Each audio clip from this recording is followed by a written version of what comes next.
standardizing that methodology domestically as well as internationally. And if you think about some of the countries that we have little dots on, I will tell you, China, for instance, doesn't have too much in the way of food safety. Has anybody ever been to China? Yeah. Almost like third world, right? You have to get a whole bunch of shots before you went to China. So it's interesting, but it is paramount, it is core, and our goal was to create a closed-loop food safety program that is beyond anything that any of our competitors in the marketplace offer today. So I'm going to kind of take you through what that looks like. And the worst thing about the food safety initiative, I will tell you for me personally, because I'm not a foodie, couldn't tell you about food safety up until a couple months ago, is now I'm paranoid. Every time I walk into some place, I'm like, wow, are they keeping that at 130 degrees over there? It's like I almost want to carry my thermometer. So as we think about the instructional design piece, right, and what we need to do, there's a big knowledge management piece around it, right? Because the laws around food safety are interesting as well as scientific, right? And it's not just keep hot food hot, keep cold food cold, right? But it's the kind of cutting board that you use. It's the kind of thermometer that you use. It's ensuring that when you chill down food, that you're doing it the right way. It's what loading dock procedures are, that food pallets must be held so many inches off the ground and blah, blah, blah, blah, blah. And what pieces of that supply chain can we control, right? Because we can't control, what happens at the farm. We can't control what happens at the factory where they're making hot dogs or, the peanuts that we get. There are certain things that we can't control. But what we can control is from our loading dock to the fork, right, within the environments that we have. So understanding the knowledge around all of that, leveraging e-learning is our primary platform, as well as building a very robust performance support solution. Because it is not just pumping people through e-learning and be able to say 97% of our people are trained, right? Because you get a so what along with that 97%. The other piece of it is how the hell do we deliver it, right? And it was a great question because we have lots of hourly employees. I'd probably tell you 225,000 of those folks are hourly workers. And if you think about where we work, we are in our clients' houses. We're in somebody's stadium. The ARAMARK office is in like the basement someplace or the sub-basement. We're in a broom closet at a hospital. So our folks are not what I would call knowledge workers. So they're hourly service worker folks. So how can we create learning to be able to touch them? So what's our delivery? How do we manage that instruction? What kind of information do we need to push? And what kind of media do we need to use? And media not meaning like video and stuff, but and in my head, media is learning is a media, a PDF is a media, so on and so forth. And the last thing is load management.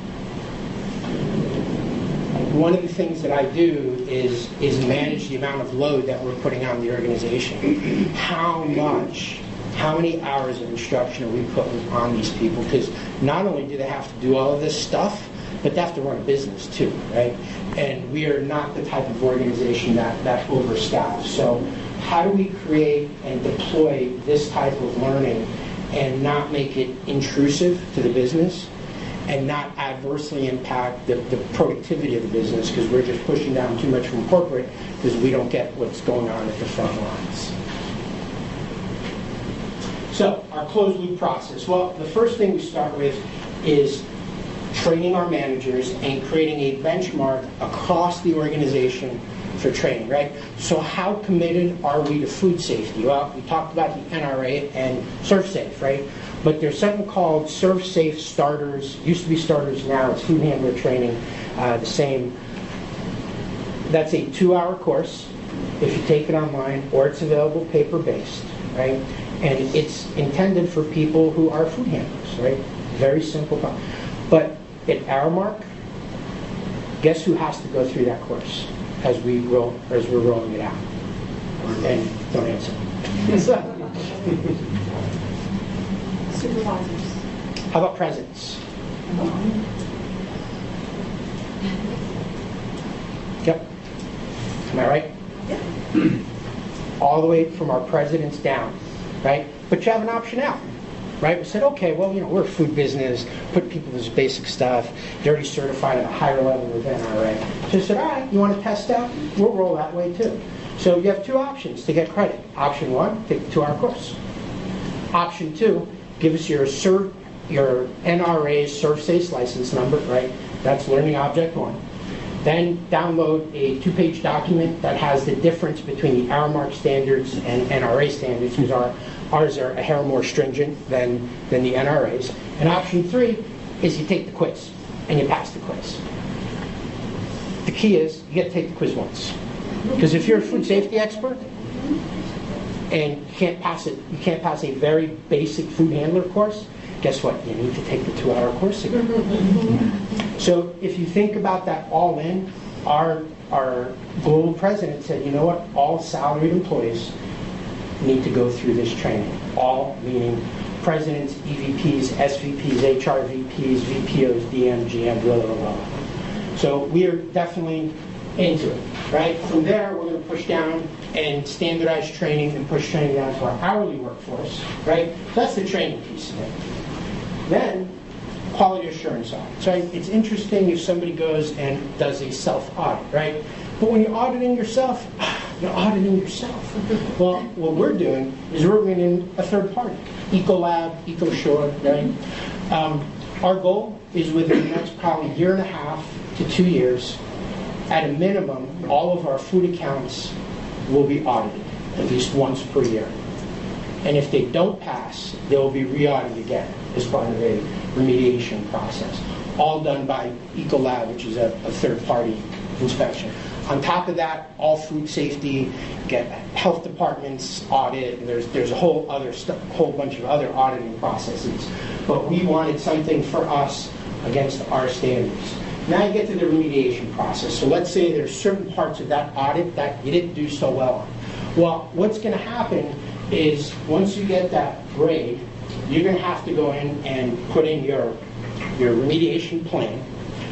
But as part of that plan, your folks are going to be re-triggered to take the training again for those categories that you did not pass in. So if it was, hot food, hot, cold food, cold module, everybody at that account will have to go through that section again. Also, as part of the audit process, the auditors will also inspect the local training records, talk to the employees, ensure that the training is actually getting executed. So what does the training look like for us? Well, we've got, other than the ServSafe piece, which is that 2-hour thing I talked about a minute ago, that big standard across the organization, we're developing 20 ARAMARK standards, right, that go from loading dock procedures to pest management, all sorts of different things, right? So it's 20 standards documents. Each of those standards will have a package of learning that goes along with them. So it'll be potentially, in totality, 8 to 10 hours worth of content. However, what we decided to do is break it up into chunks that are appropriate for different levels of the organization. So we're going to have an executive overview for every module, 5 to 7 minutes, right? Because certain levels need to have an overview. Certain functions will get that overview as well. Then you'll have the full version, which is about 20 minutes, right? Nice, manageable chunk of your learning so you don't fall asleep. We're also building what I like to call auto-facilitated e-learning, right? So what the hell is that? Well, as we push down to our hourly workforce, guess what? We don't have computers, right? And we're also not going to buy $50 million worth of computers. So we have to rely on our managers to deliver learning, right? Leader-led learning. The problem with that is that we have to rely on our managers to deliver learning. And the difficulty comes in that, do they have the facilitation skills to be able to deliver learning, right? Who knows, right? So what we decided to do was build auto-facilitated learning. So you take that 20-minute module, you change it up a little bit, and that manager hits the button in the room, it starts talking to you, doing its own thing, then it stops. They pass out an exercise, discuss something, all good, hit the button again, it facilitates again. So it removes the facilitation burden off of that frontline manager. Also, if they fancy themselves a facilitator, we will also give you a PowerPoint presentation with speaker's notes and handouts. So the package that we deliver is you can deliver it in multiple modes in different types of situations. We also have, we're going to be with some total getting an offline player so that for things that need to stream down to the computer, they'll be able to pull them down and be able to deliver the e-learning or take e-learning without being connected to the internet. We're also exploring mobile solutions to be able to push content down to Blackberries. That's another discussion, but very interesting. The other piece, job aids, for them posting little posters, all the different things that they need to do to be able to drive that performance support piece. And then lastly, a portal approach, right? Because we had all these discussions about, oh, well, you know, they're always in the LMS and the safety groups got their safety website, but then every line of business had their own safety website, and they take a file that was originally in this part of the website, repost it in this part of the website, and the versions are 14 different versions apart. So one of the things we decided to do is create a safety portal where all things safety are going to be. If they need to be someplace else, you're going to link back to the document in the safety portal. So we create document controls. Currently, we're going to use the LMS for document controls and versioning because that's the nearest thing we have to a document management system. But as we progress and we evolve our .NET environment, we'll hopefully have a better document management system.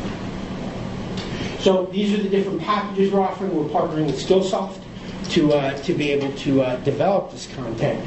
And here's the reason why we needed to partner with a Skillsoft rather than a smaller independent instructional designer, smaller domestic e-learning company. Well, number one, we do business in 22 countries. So, you know, this looks like a schematic to a car.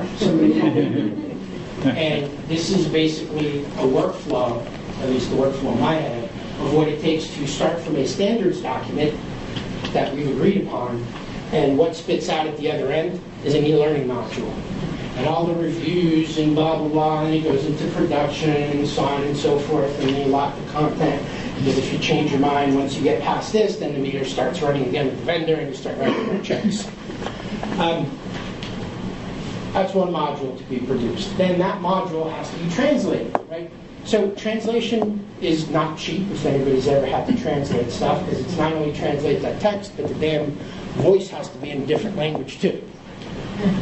But translation's easy, right? Send it to a good translation company, somebody local reads it, you're done. Translation doesn't help us much here, because food safety, the people in the UK do not care about what our federal government says that hot food should be held to. In the UK, it's ISO. In Germany, it's something else. In China, the Wild Wild West. The Wild Wild East, I should say.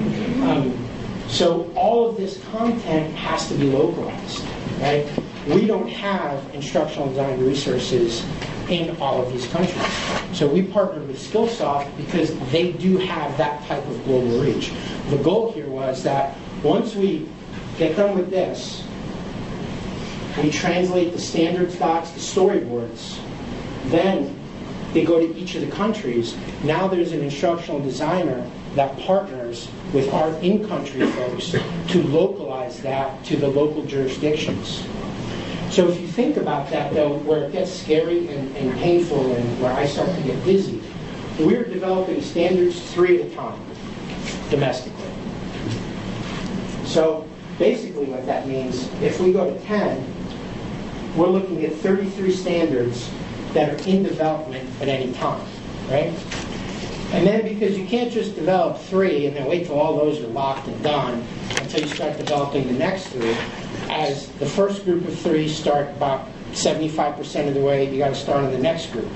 So basically what you get at any given time, once this ramps up, we've got 66 modules in production across 22 languages. The biggest part that gives me heart palpitations and a bleeding ulcer is the bottom line. Imagine the scope creep that we need to control. Because if this initiative costs us, I don't know, $10 to do, by the time we're done, this can cost us $15.